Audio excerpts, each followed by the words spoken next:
দশমিকের যোগ বিয়োগ সাধারণ যোগ বিয়োগের নিয়মেই হয়, শুধুমাত্র দশমিকের নিচে দশমিককে বসাতে হয়। দেখো আমি এখানে দশমিকের একটা যোগ টুকেছি, এখানে একটা দশমিক সংখ্যা আছে, একটা পূর্ণ সংখ্যা আছে, আরও একটা দশমিক সংখ্যা আছে। আমি বলেছি টোকার সময় আমরা দশমিকের নিচে দশমিককে বসাবো, যোগ বা বিয়োগ উভয়ের ক্ষেত্রেই। আর যোগফল বা বিয়োগফলে দশমিকটা ঠিক একদম যেখানে আমরা টুকেছি তার নিচেই এসে বসে যাবে। ওকে, আমি করলে তোমরা বুঝে যাবে। তাহলে আমরা টুকি 0.374, ঠিক আছে, টুকলাম। এবার 7, দেখো যে কোনো সংখ্যা 7 এর তো আমরা দেখতে পাচ্ছি না কোথায় দশমিক, তাহলে 7-এর কোথায় দশমিক আছে?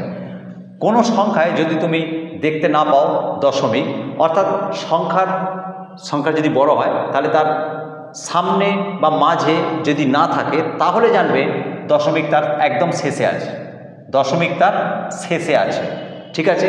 তাই দশমিকটা বসানো হয়নি, কারণ দশমিকটার আর কোনো ভ্যালু নেই, তাই বসানো হয়নি। ওকে, তাহলে 7-এর কোথায় দশমিক আছে না তার আগে, তাহলে আমরা 7টা কোথায় বসাবো? ঠিক দশমিকের আগে বসাবো, অর্থাৎ দশমিক এখানে, তাই তার আগে 7 বসিয়ে দিলাম। ওকে, বসে গেল।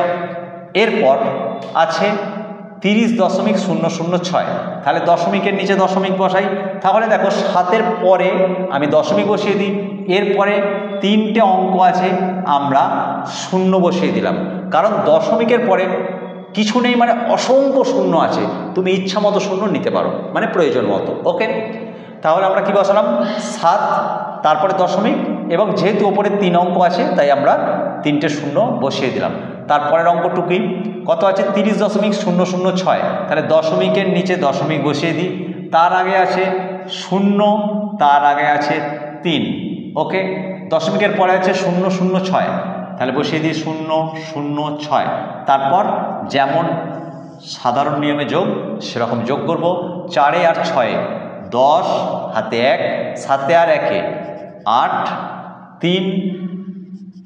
এবার দশমিকের নিচে দশমিক বসে যাবে, আমি প্রথমেই বলেছি যোগ বলেও তাই, দশমিকের নিচে দশমিক বসে গেল, 7, 3 হয়ে গেল যোগ।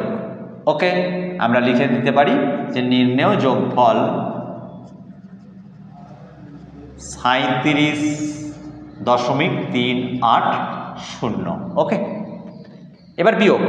দেখো এখানেও ওই একই কথা, দশমিকের নিচে দশমিককে বসাতে বলেছি, তাহলে আমরা অঙ্কটা টুকি 8.3। এখানে আছে 5 দশমিক, তাহলে দশমিকের আগে 5, তারপরে 6, 8, তাহলে 6, 8 বসিয়ে দিলাম। দেখো 8-এর মাথায় কিছু নেই, মানে কিছু নেই মানে শূন্য আছে, তুমি এখানে একটা শূন্য বসিয়ে দাও। ওকে, বিয়োগ চিহ্ন দিয়ে দাও। এবার সাধারণ বিয়োগের নিয়মে বিয়োগ করে দাও। 8-এর পর থেকে ওপরে শূন্য মানে 10, 8 2 10, হাতে 1, 6 হাতের 1 7, 7 থেকে 13 মানে 6, হাতে 1, 5 আর হাতের 1 6, 6-এর পর থেকে 8 গুনবে, তবে দশমিকের নিচে আগে দশমিককে বসিয়ে দাও, ঠিক আছে। আর 6-এর পর থেকে 8 মানে 2। ওকে, তাহলে বিয়োগে কি দেখলাম? যোগেও যেমন দেখেছি দশমিকের নিচে দশমিক বসছে, বিয়োগেও তাই দশমিকের নিচে দশমিক বসলো। আমাদের বিয়োগ কমপ্লিট। আমরা লিখে দিতে পারি নির্ণেয় বিয়োগফল 2.62। ওকে, আর একটা বিয়োগ। দেখো আমি বলছিলাম যে কোনো সংখ্যায় যদি দশমিক না থাকে তাহলে আমরা ধরেই নেব যে ওই সংখ্যার শেষে দশমিক আছে।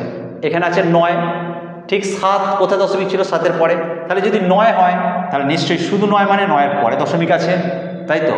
তাহলে আমরা 9 লিখে দিই, ঠিক আছে। এবারে তাহলে 9-এর দশমিক কোথায় আছে? তার পরে আছে। পরবর্তী সংখ্যাটা লিখি, তাহলে নিশ্চয়ই আমরা বলেছি বিয়োগে দশমিকের নিচে দশমিক বসাবো, তাহলে 9-এর পরে দশমিক আছে মানে এখানে আছে, ঠিক ওর নিচে আমরা দশমিকটা বসালাম, তারপরে যে যে সংখ্যা আছে বসিয়ে দিই 0 0 7 8। ওকে, এবারে 9-এর পরে কিছু নেই মানে নিশ্চয়ই এগুলো শূন্য। ওকে, আমরা এবারে বিয়োগ চিহ্ন দিই, বিয়োগ করে ফেলি। যেমন বিয়োগ সাধারণ নিয়ম সেরকমই করব। 8 থেকে কত 10, 2 হাতে 1, 7 থেকে 8, 2 হাতে 1, 1 থেকে কত 10, 9 দেয়া 10, হাতে 1, এক্ষেত্রেও দশমিকের নিচে দশমিককে বসিয়ে দেব। ওকে, হয়ে গেল।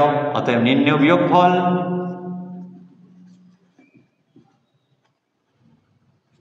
8.9922। ওকে।